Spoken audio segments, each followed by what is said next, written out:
Hello friends, welcome to Squared Plans. I'm Stephanie and today we're going to be setting up this 4-page week layout in my planners for the last week of July. And I've got these mile liners here ready to go, as well as these sticker books which I'll pull from. And this is the last week of the July Plannable Challenge, and this week's theme is Christmas in July. So if you'd like to participate, go ahead and post your spreads up on Instagram using the hashtag PlannableJuly2022. We'd love to see what you come up with. Okay, so I'm going to go ahead and lay down this wax paper and get started on the design. So it is a Christmas in July theme, one of my favorites of the year.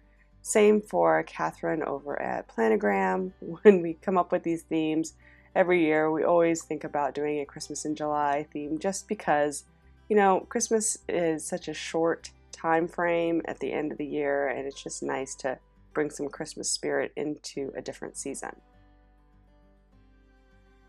So I'm going to go ahead and use the newer Christmas sticker book from the Happy Planner. I think that came out last year, and just throw down some stickers here onto the spread.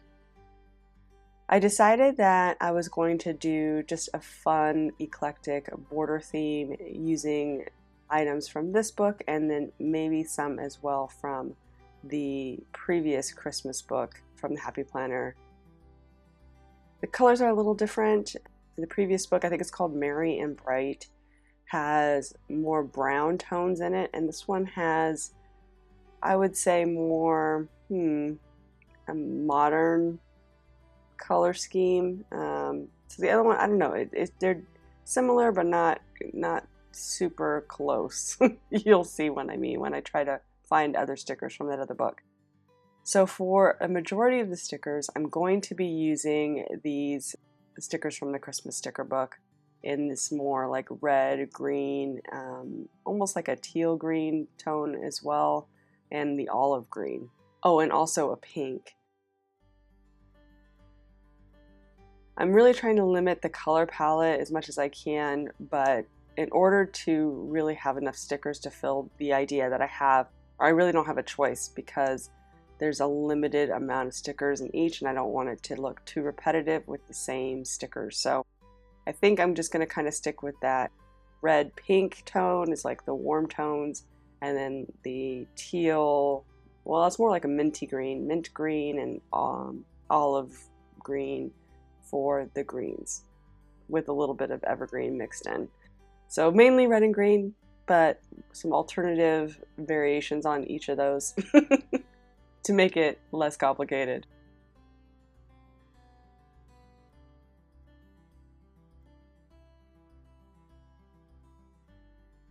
So I'm just throwing things in and trying to, add variety to the spread around the color, make sure everything feels like it's not all together in one clump, and just build out a border with these different styles of stickers that are honestly ones that I felt like I wouldn't be able to come up with a spread with just a few of these. A lot of these stickers are fairly small, and again, there's not a real strong dominant color on any of these. I would say red, but then the styling of the stickers too is a little bit different, so I thought this was the best way to get use out of these stickers. Just kind of combine them all into one since it's a themed sticker book. We have some cutesy things, we have some things that look a little bit more traditional, some that look a little bit more modern as far as how they're drawn. So that's what I mean, like it's like they grabbed a bunch of different styles of stickers and then colored them to all kind of match with each other and made a sticker book out of it, if that makes sense.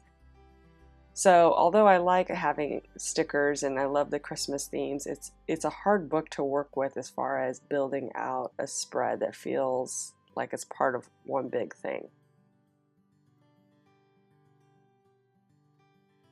Like I said, I'm just going to go through this book, look through everything, try to pull it as much as I can in the color scheme to fill out the border.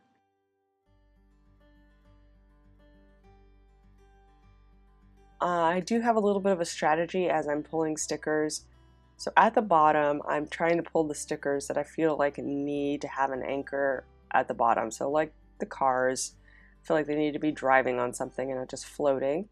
And then some of the Christmas trees as well. The rest of the stuff I'm kind of thinking about how it might lay in and be able to stay oriented top to bottom, but fit the space I need it to really make that border work. And now I'm in the Merry and Bright sticker book. I am using the mini version for this just because I didn't want the stickers to be too big, especially on the borders, because I really do like to use my spreads functionally and I don't want to take up too much space in that functional area.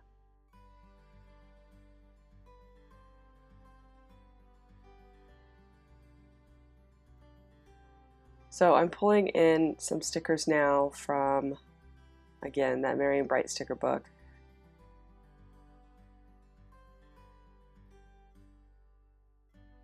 A few ice skaters, which I thought were cute. The colors, again, aren't perfect, but I think they're small enough, or the elements of color on them is small enough that I can get away with it. And then just kind of making some adjustments here so that I can fit everything I want to up here at the top.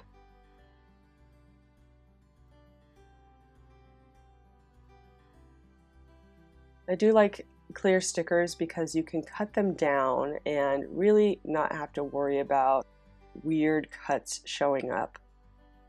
When you have paper stickers, you really can see the cuts, even though they're paper stickers on white and you're usually putting it on white paper.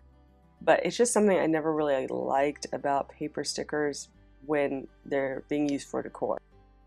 There is a place for paper stickers definitely in my life. Boxes and things like that where I need to write on them. Super important that they are paper. But as far as decor, I definitely lean more towards clear stickers for the most part, just because it's more versatile for layering. If you want to cut them up, you can replace them, and it's a lot harder to work with paper in that way. You can see all the empty cuts and it just looks a lot more jagged, and I don't know, it's not as good aesthetically. So clear stickers are definitely the winners in my book for decor.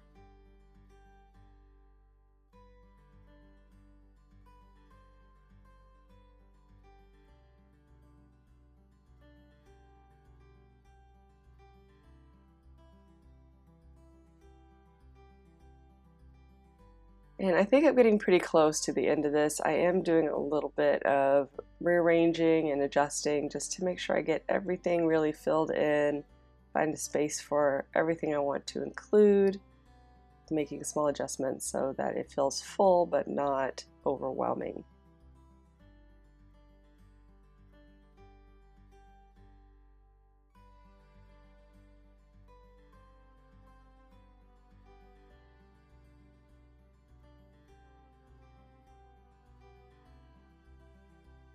Just kind of finishing out a few things, trying to add a little bit of red and green in every area, pink as well, spread around the color so it just looks full but also well organized as far as the color and stuff too. This is a really random spread, so when you do spreads like that, it's good to have something that does have a repeating pattern or something that kind of makes it feel like one cohesive piece and not just a bunch of random items. And here I'm using this color scheme to really pull it all together. So I want to make sure it's spread around pretty evenly throughout the border. And now I'm working on adding some focus boxes to the spread so that I have a place to write in my highlight each day. I pulled a couple of long box stickers for a few of the days and then just a couple of squarish style boxes for the others. Again, just kind of making sure I'm pulling the color scheme and getting a nice balance for which colors are where.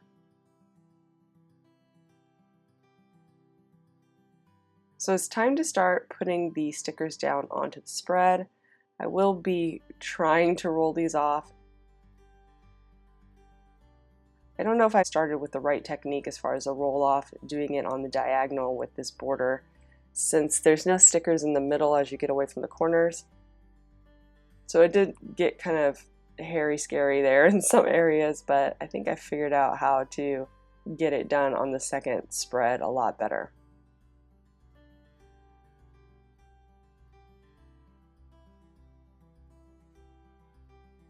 I do like to roll off the stickers when I can. It tends to help keep things in place and avoid that shifting around thing that happens.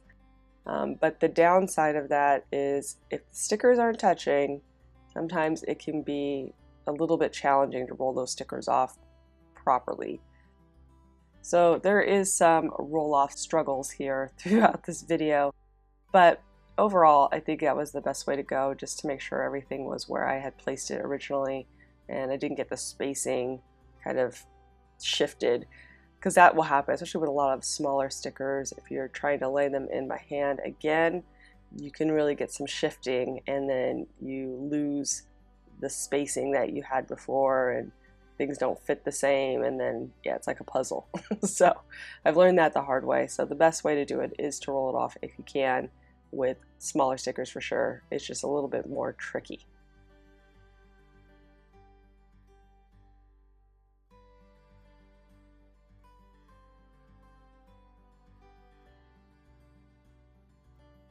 And as I'm going, I'm just trimming off any excess sticker that's hanging over the side.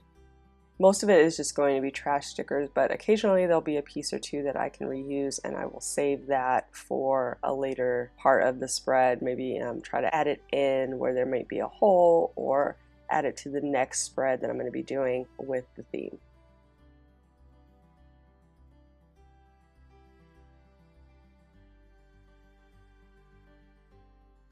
And I'm going to go ahead and lay in focus boxes as needed. Again, my technique kind of improved as I went because I realized I need to keep it in straight lines as I'm rolling off these stickers. So that's a good tip. If you're doing this, don't start on the diagonal. Definitely start on the side and make it flat when you're doing your roll off, and it will be a lot easier.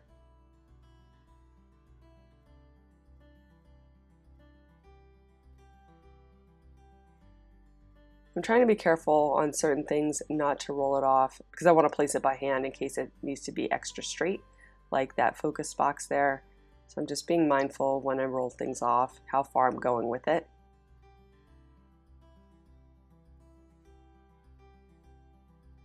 And yeah, see, like this in particular, I want to make sure it was butted up against the top of the spread. And then this guy laid in extra straight. So like I said, if there's any pieces that I can reuse, I will save them and try to add them in.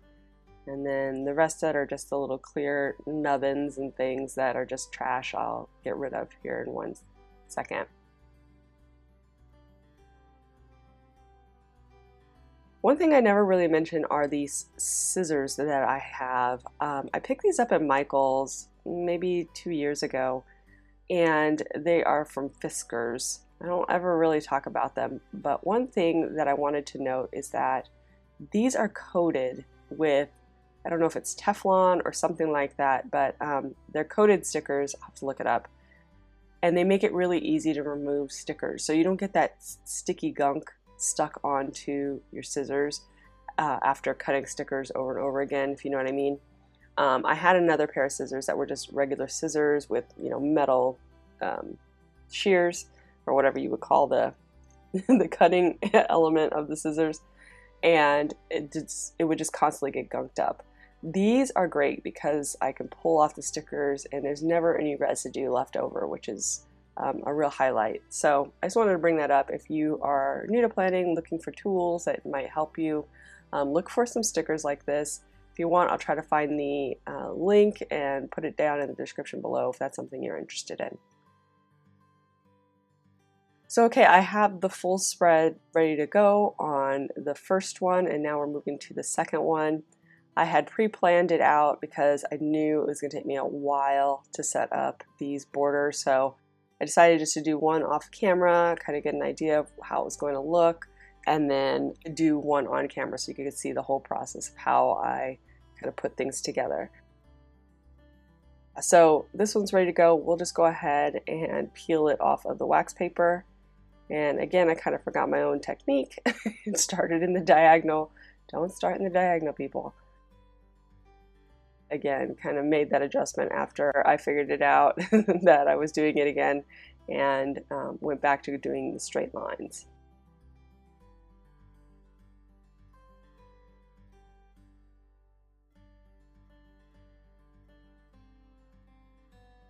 I really love the Christmas in July theme. I'm super pumped to see what you guys come up with for this theme.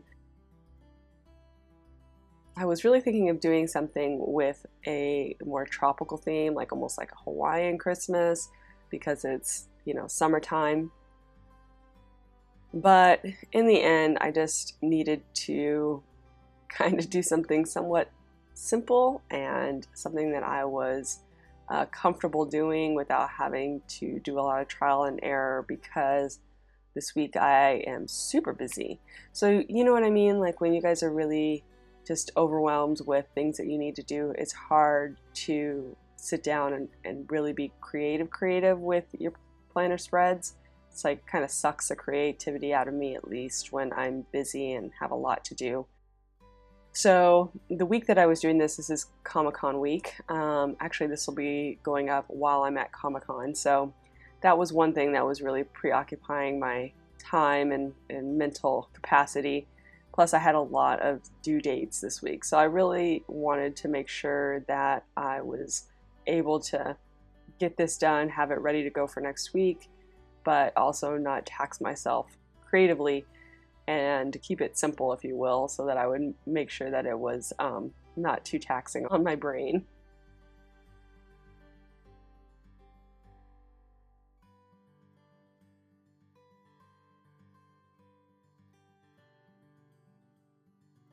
So I've gotten most of the stickers off. I got one more side to do.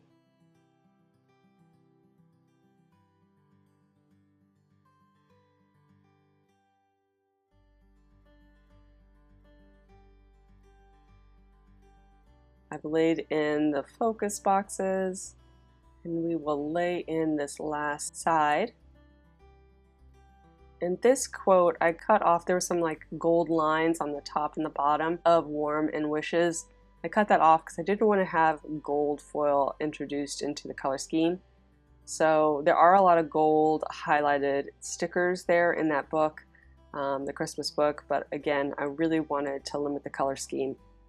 So just something to keep in mind if you are struggling with a spread, or if you're trying to come up with a final color scheme, limiting colors, elements is always better than more. So I know sometimes it's hard, we go sticker crazy, but really just think about when you're planning out your spread, how many colors am I using? How many different styles of stickers am I using? How many shapes am I using? And try to pull back just a bit, just pull back a little bit.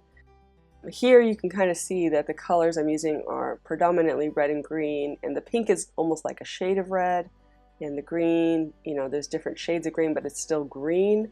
So although it's kind of colorful, it's not, because you're not being overwhelmed with different values of color. It's all kind of in the same color spectrum, or you know what I mean, color family, just different variations, more blue, more yellow, you know, that kind of thing.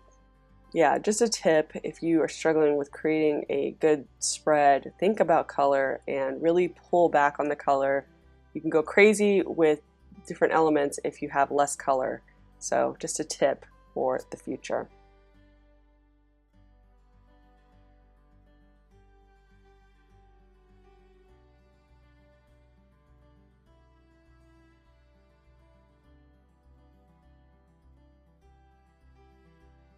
I'm going to go ahead and clean out the holes. I've already done a lot of the trimming and adding in the extra pieces. I'm also going to do a little sample of my mild liners. I always pull them, but I like to reserve using them for when I'm actually in the spread, because I do kind of modify each day depending on what I have going on. So sorry I haven't been using them and I've been talking about them, but yes, I'm going to be using these colors for the spread, which you'll see. So I hope you guys enjoyed this video. If you did, please give it a thumbs up down below. Go ahead and leave me a comment too if you'd like to get in touch. And think about subscribing to my channel if you haven't already, if you'd like to see more of my videos. Thank you guys so much for watching. I really appreciate it. And we'll see you next time. Bye!